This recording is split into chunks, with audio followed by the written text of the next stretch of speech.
Mathimugam prime நேயர்களுக்கு வணக்கம். இன்னைக்கு நம்மளோட நிகழ்ச்சியில எதை பத்தி பேச போறோம், யாரை பத்தி பேச போறோம் அப்படின்னா, ரீசெண்டா ஒரு விஷயம் அரசியல் களத்துல ரொம்பவே பேசு பொருளா போய்கிட்டு இருக்கு, ரொம்ப வைரல் ஆகிக்கிட்டு இருக்கு அப்படின்னு தான் சொல்லணும். கொஞ்ச நாளைக்கு முன்னாடி தான் அவர் ரீசெண்டா கலப்பை மக்கள் இயக்கம் அப்படிங்கிற ஒரு இயக்கத்தை ஸ்டார்ட் பண்ணி அது மூலயமா நிறைய நல்ல விஷயங்களை செஞ்சுக்கிட்டு வந்தாரு. அவர் வேற யாரும் இல்ல, நம்ம தளபதி விஜயோடைய முன்னாள் மேனேஜர் அப்படின்னு சொல்லலாம். இவர் வந்து மிகப்பெரிய ஒரு ஃபிலிம் ப்ரொடியூசரும் கூட. நிறைய படங்கள் இவர் ப்ரொடியூஸும் பண்ணியிருக்காரு. அது மட்டும் இல்லாம விஜயோடைய வளர்ச்சியில இவருக்கு முக்கியமான ஒரு பங்கு இருக்கு அப்படின்னு கண்டிப்பா சொல்லணும். ஏன்னா இவர் எல்லாருக்குமே தெரியும் இவர் எந்த அளவுக்கு தளபதி விஜய் கூட சினிமாவில் பயணிச்சிருக்காரு அப்படின்றது. கிட்டத்தட்ட பாத்தீங்கன்னா இந்த விஷயத்தை விஜயோடைய அப்பா SACA நிறைய இன்டர்வியூலாம் சொல்லியிருப்பார். இதுக்கு முன்னாடி பழைய இன்டர்வியூலாம் எடுத்து பார்த்தோம் அப்படின்னா PT செல்வகுமாரை பத்தி கண்டிப்பா ஒவ்வொரு இன்டர்வியூலும் அவரும் பேசியிருப்பாரு, விஜயும் பேசியிருப்பாங்க. அந்த அளவுக்கு விஜயோடைய ஒரு வளர்ச்சியில முக்கிய பங்காற்றியவர் தான் PT செல்வகுமார். எப்போ புஷி ஆனந்த் உள்ள நுழைஞ்சாரோ அதுக்கப்புறமா PT செல்வகுமார் ஓரம் கட்டப்பட்டுட்டாரு. ஏன் அப்படின்னா நம்ம எல்லாருக்குமே தெரியும் ஒரு படத்துல நடக்கக்கூடிய காட்சிகள், படத்துல நடக்கக்கூடிய விஷயங்கள் தான் நம்மளோட ரியல் லைஃப்ல டே பை டே நடந்துகிட்டு இருக்கு. ஒருத்தர் பெரிய ஆள் அப்படின்னா அவங்க கூட போய் சேர்ந்துக்கிறதுக்கு எத்தனை பேர் சுத்தி அடிச்சுப்பாங்க அப்படின்றது நம்ம எல்லாருக்குமே நல்லா தெரியும். அந்த மாதிரி உள்ள வந்த ஒருத்தவர் தான் புஷி ஆனந்த். ஆனா இன்னைக்கு விஜயோட ஆரம்ப காலகட்டத்தில இருந்து கூட பயணிச்சவரை ஓரம் கட்டிட்டு இவரு எந்த அளவுக்கு தில்லுமுள்ளெல்லாம் பண்ணி விஜய் கூடவே வந்து பயணிச்சிட்டு இருக்காரு அப்படின்றது தெரியும். இன்னைக்கு நிறைய பேர் சொல்லக்கூடிய ஒரே ஒரு விமர்சனம் என்ன அப்படின்னா, விஜய்க்கு அரசியல்ல சரியான ஒரு பாதை தெரியல, விஜய சரியா வழிநடத்தக்கூடிய யாருமே அவர் கூட இல்ல, அவர் கூட இருக்கிறவங்க எல்லாருமே ரொம்ப ரொம்ப ஏமாத்துக்காரங்க அப்படின்றது தான் எல்லாருமே சொல்லிக்கிட்டு இருக்காங்க. விஜய அரசியல்ல சரியா வழிநடத்தக்கூடிய ஒரு ஆள் விஜய அரசியல்ல சரியா வழிநடத்தக்கூடிய ஒரு ஆள் இல்லை அப்படிங்கிறது மிகப்பெரிய ஒரு உண்மையான விஷயம் தான். இவங்கெல்லாம் கூட இருந்திருந்தாங்க, இப்போ விஜய் கூட வந்து விஜயோட அப்பாவும் சரி, முன்னாள் மேனேஜர் PT செல்வகுமாரும் சரி, இவங்க எல்லாருமே இருந்திருந்தாங்க அப்படின்னா கண்டிப்பா இந்நேரம் விஜய் ஒரு நல்ல நிலைமையில இருந்திருப்பாரு, ஒரு நல்ல பேரோட இருந்திருப்பாரு அப்படின்றதுல எந்த ஒரு சந்தேகமும் கிடையாது. எப்படி புஷி ஆனந்த் போயிட்டு நுழைஞ்சாரோ அதே மாதிரி ஆதவ் அர்ஜுனாவும் இப்போ போய் நுழைஞ்சிட்டாங்க. இவங்க ரெண்டு பேரை சேர்ந்து இதுக்கப்புறம் விஜய் எந்த லெவல்ல கொண்டு போய் நிறுத்த போறாங்கன்றது நம்ம யாருக்குமே தெரியாது. அந்த அளவுக்கு இந்த விஷயம் உண்மையிலே சீரியஸான ஒரு விஷயம் தான். சரி, ஓகே. இப்போ இதெல்லாம் ஒரு பக்கம் இருக்கட்டும். இப்போ ரீசெண்டா என்ன நியூஸ் அப்படின்னா, PT செல்வகுமார் வந்து திமுகவில் முதலமைச்சர் MK ஸ்டாலின் முன்னிலையில் அவரோட ஆதரவாளர்களோட சேர்ந்து போயிட்டு அண்ணா அறிவாலயத்தில் வச்சு தன்னை வந்து திமுகவில் இணைச்சிக்கிட்டாரு. அப்படி இருக்கிற பட்சத்தில் இப்போ முழுக்க முழுக்க PT செல்வகுமார் வந்து திமுகவில் போய் இணைஞ்சிட்டாரு. ஏற்கனவே விஜய் கூட பல வருடங்களா பயணிச்சிருக்காரு. விஜய் கூட மட்டும் கிடையாது, பல நடிகர்கள் கூட பல வருடமா அவர் பயணிச்சிருக்காரு.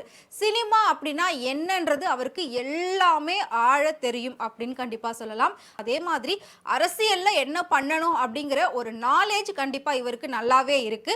புஷி ஆனந்துக்கும் ஆதவ் அர்ஜுனாவுக்கும் இல்லாத ஒரு அறிவு கண்டிப்பா அரசியலை பொறுத்த வரைக்கும் PT செல்வகுமாருக்கு இருக்கு அப்படின்னு சொல்லலாம். ஏன் அப்படின்னா அவர் சேர்றதுக்கு முன்னாடி வரைக்கும் அவருக்கே யோசிச்சிருக்க மாட்டாரு, அவருக்கே தெரியாது நம்ம போய் கட்சியில சேருவோம் அப்படின்னு சொல்லி அந்த ஒரு ஐடியாவே இல்லாம இருந்தாரு. இப்போ பிரச்சனைகள் அதிகமா ஆகும்போது தான் ஏதாவது ஒரு பக்கம் நின்னே ஆகணும் அப்படின்னு சொல்லிட்டு இவர் MK ஸ்டாலின் முன்னிலையில திமுகவில் இணைஞ்சிருக்காரு. இவர் மட்டும் கிடையாது, இவரோட ஆதரவாளர்கள் எல்லாருமே சேர்ந்து தான் போயிட்டு ஒரு 100 பேர் கிட்ட அதுல வந்து ஜாயின் பண்ணியிருக்காங்க. அது மட்டும் இல்லாம நான் சொன்ன மாதிரி PT செல்வகுமார் வந்து கலப்பை மக்கள் இயக்கம் அப்படிங்கிற ஒரு இயக்கத்தை ஸ்டார்ட் பண்ணி தெருவில் இருக்கக்கூடியவங்க ஏழை எளிய மக்களுக்கெல்லாம் நிறைய நலத்திட்ட உதவிகள் இவர் ஏற்கனவே பண்ணிக்கிட்டு இருந்திருக்காரு. அதையும் நாம வந்து நியூஸா நிறைய பார்த்துருப்போம். அந்த மாதிரி நிறைய நல்ல விஷயங்கள்லாம் செஞ்சுட்டு இப்போ அரசியலுக்கு வந்து அவரோட சேர்ந்து மக்கள் பணி ஆற்றணும் அப்படின்றது தான் இவரோட மிகப்பெரிய ஒரு ஆசையா இருக்கு. ஏன்னா இது எல்லாமே ஒரு நல்ல விஷயம் தான், நம்ம யாரும் அதை குறை சொல்லவே முடியாது. மக்களுக்காக செய்யணும் அப்படின்னு சொல்லி தான் ஒவ்வொருத்தருமே முன்னுக்கு வந்துகிட்டு இருக்காங்க. அப்படிதான் விஜயும் அரசியலுக்கு வந்தாரு. இப்போ விஜய் கூட இவர் இருந்துட்டு தாவேக்கால போய் சேரணும் அப்படின்றதுக்காக தான் இவர் இவ்வளோ வருஷம் வெயிட் பண்ணிட்டு இருந்தாரு. அதுக்கான ஒரு வாய்ப்போ இல்லாட்டி ஒரு அழைப்போ வந்திருந்தது அப்படின்னா கண்டிப்பா இவர் விஜயோட போய் மறுபடியும் சேர்ந்து அவரை ஒரு நல்வழியில கொண்டு போயிருப்பாரு. ஆனா அதுக்கு வாய்ப்பே கொடுக்காம தான் புஷி ஆனந்தும் சரி, ஆதவ் அர்ஜுனாவும் சரி, ரெண்டு பேருமே சேர்ந்து நிறைய தில்லுமுள்ளு வேலைகள்லாம் பண்ணி விஜய் கிட்ட இருக்கக்கூடிய உண்மையான மனிதர்களை பிரிச்சுட்டாங்க அப்படின்னு சொல்லலாம். இப்போ வந்து முழுக்க முழுக்க விஜய் வந்து திமுக தான் எதிரி அப்படின்னு சொல்லி எந்த பிரச்சார மேடைகள்ல போனாலும் சரி, எந்த மாநாடா இருக்கட்டும், எந்த கூட்டமா இருந்தாலும் திமுகவை விமர்சி விமர்சிக்கிறதே மிகப்பெரிய ஒரு வேலையா வச்சிட்டு இருக்காரு விஜய். ஸோ இதுவே வந்துட்டு ஒரு தப்பான வழிகாட்டுதல், ஒரு தப்பான புரிதல்ல தான் விஜய் வந்து அரசியல் பயணத்தை தொடங்கியிருக்காரு அப்படின்னு சொல்லலாம். ஏன்னா ஒரு தலைவன் உருவாகுறான் அப்படின்னா அவன் நாட்டுக்கு என்ன செய்யணும், நாட்டு மக்களுக்கு என்ன செய்யணும், அவங்களுக்கு என்ன தேவை, இதுவரைக்கும் என்னென்ன பிரச்சனைகள் இருந்திருக்கு, அதை எப்படி சரி பண்ணலாம் அப்படின்றத தான் முழுக்க முழுக்க பார்க்கணும், யோசிக்கணும், பேசணும். ஆனா விஜய் திமுகவை விமர்சனம் பண்ணி பேசணும், அவங்கள டாமினேட் பண்ணணும், மாசா டைலாக் எல்லாம் பேசி மக்கள் கிட்ட கைத்தட்டலும் விசிலும் வாங்கணும். இப்படிதான் அவரோட ஸ்கிரிப்ட் எல்லாமே போய்கிட்டு இருக்கு. அவரோட பேச்சு எல்லாமே இந்த மாதிரி ஒரு லெவல்ல தான் போய்கிட்டு இருக்கு. ஸோ முழுக்க முழுக்க திமுகவை எதிரியா நினைச்சு விமர்சிச்சுக்கிட்டு இருக்கக்கூடிய விஜய் இப்போ அவரோட பயணிச்ச ஒருத்தர் திமுகல போய் சேர்ந்திருக்காரு அப்படின்னா விஜயோடைய பிளஸ்ஸா இருக்கட்டும் மைனஸா இருக்கட்டும் A to Z each and everything எல்லா விஷயமும் பிடி செல்வகுமார் அவர்களுக்கு தெரிஞ்சிருக்க வாய்ப்பு இருக்கு. ஸோ ஒருத்தருடைய மைனஸ் என்ன பிளஸ் என்னன்றது தெரிஞ்சாலே எதிரியை தாக்குறதுக்கு இன்னும் நமக்கு வந்து ஈஸியா இருக்கும் அப்படின்றது நமக்கு எல்லாருக்குமே வந்து பேசிக்கா தெரிஞ்ச ஒரு விஷயம் தான். மேபி அரசியல்ல இப்போ அது நடக்கிறதுக்கான வாய்ப்பு இருக்கு. ஸோ விஜய் பேசக்கூடிய எந்த ஒரு பேச்சுக்கும் இதுவரைக்கும் நம்மளோட முதலமைச்சர் மு.க. ஸ்டாலின் அவர்கள் செவி சாய்ச்சது கிடையாது, அதுக்கு பதிலும் சொன்னது கிடையாது. மற்ற அமைச்சர்கள்லாம் சேர்ந்து தான் விஜய் பேசினதுக்கு நிறைய கண்டனங்கள் சொல்றதும் எதிர்ப்புகள் சொல்றதும் நாங்க தான் அவர் வந்து பேசுறதெல்லாம் ஒண்ணுமே கிடையாது, அவர் ஒரு தற்குறி, அவர் வந்து ஸ்கிரிப்ட் பேசிட்டு போறாரு, டயலாக் பேசிட்டு போறாரு, நடிகனா நடிச்சிட்டு போறாரு அப்படின்லாம் வந்து மத்தவங்க தான் சொல்லிட்டு இருக்காங்களே தவிர இதுவரைக்கும் விஜயை பத்தி மு.க. ஸ்டாலின் அவர்கள் எந்த ஒரு விமர்சன பதிலும் எந்த ஒரு பேச்சும் வந்து பேசினது கிடையாது.